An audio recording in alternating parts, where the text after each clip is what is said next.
Welcome back. Lahore میں سردی کی اجارہ داری ختم ہونے لگی، درجہ حرارت میں بتدریج اضافہ ہونے لگا۔ آج کم سے کم درجہ حرارت 16 ریکارڈ کیا گیا۔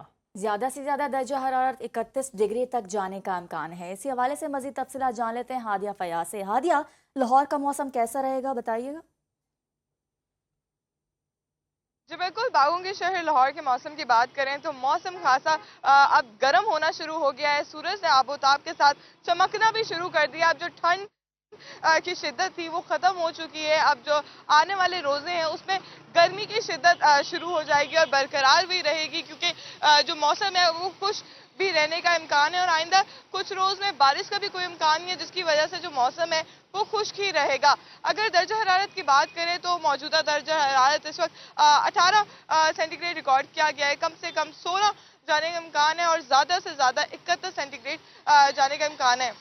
اگر ہوا میں نمی کے تناسب کی بات کریں تو وہ 66% ریکارڈ کیا گیا اور ہوا جو ہے وہ پر گھنٹے کے حساب سے جو ہے وہ 3 کلومیٹر چل رہی ہے۔ اور اسی طرح جو موسم ہے وہ خشک اور گرم ہے، کیونکہ سورج نے اپنی آنکھیں کھولنی ہے شہر لاہور میں، اور اسی طرح آئندہ روز جو ہے وہ موسم اسی طرح خشک بھی رہے گا اور گرم رہنے کا بھی امکان ہے۔ جی بہت شکریہ ہادیہ۔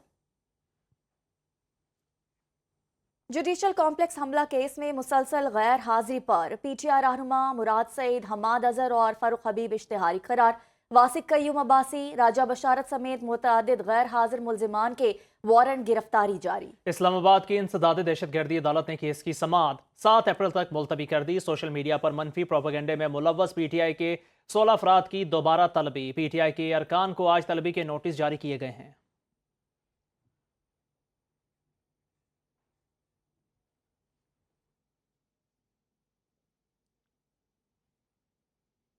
آپ کو بتائیں گے کہ وزیراعظم شہباز شریف نے زراعت کو ملکی معیشت میں ریڑھ کی ہڈی قرار دے دیا ہے۔ کہا ہے کہ حکومت ملک میں زرعی شعبے کی ترقی اور زرعی پیداوار بڑھانے کے حوالے سے تمام سہولیات مہیا کرے۔ زرعی شعبے کی ترقی کے لیے ملک بھر سے نوجوان زرعی محققین کی خدمات حاصل کی جائیں۔ وزیراعظم نے غیر معیاری زرعی بیج کا کاروبار کرنے والی کمپنیوں کے خلاف جلد از جلد سخت کارروائی یقین بنانے کی ہدایت کر دی۔ شہریار خان کی رپورٹ دیکھیں۔ وزیر برائے منصوبہ بندی احسن اقبال کی زیر صدارت ایس آئی ایف سی کی ایگزیکٹو کمیٹی کا 13واں اجلاس۔ وفاقی وزراء، national coordinator, S I F C اور اعلیٰ حکام نے اجلاس میں شرکت کی۔ مختلف منصوبوں اور پالیسی اقدامات کی پیش رفت کا تفصیلی جائزہ لیا گیا۔ اجلاس کے دوران اہم شعبوں بشمول کنیکٹیویٹی اور انفراسٹرکچر، تیل و گیس اور بندرگاہوں اور بحری امور سے متعلق اہم پالیسی معاملات پر تبادلہ خیال کیا۔ کمیٹی نے اہم ترقیاتی منصوبوں کی بروقت تکمیل کے لیے واضح حکمت عملی مرتب کی۔ ایس آئی ایف سی کے پلیٹ فارم سے معاشی ترقی کے لیے ناگزیر انفراسٹرکچر کی تعمیر اور سرمایہ کاری میں تیزی لانے کے عزم کا اظہار۔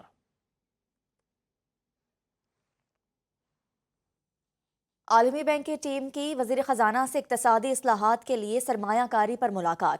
اعلامیے کے مطابق اجلاس میں پاکستان کے قومی ترقی اور مالیاتی پروگرام پر تبادلہ خیال کیا گیا۔ پاکستان 10 سالہ کنٹری پارٹنرشپ فریم ورک کا حصہ ہے۔ عالمی بینک پاکستان میں صحت، تعلیم، ماحولیاتی استحکام اور پائیدار ترقی میں 20 ارب ڈالر کی سرمایہ کاری کا عزم رکھتا ہے۔ وفاقی وزیر خزانہ محمد اورنگزیب نے بتایا یہ پروگرام جامع اقتصادی اور مالیاتی اصلاحات کا احاطہ کرتا ہے۔ وزیر خزانہ نے زور دیا کہ مالیاتی، تجارتی اور اصلاحات کے لیے ایک جامع حکمت عملی اپنانا ضروری ہے۔ معاشی استحکام کے لیے قومی سطح پر مربوط حکمت عملی اپنانا ناگزیر ہے۔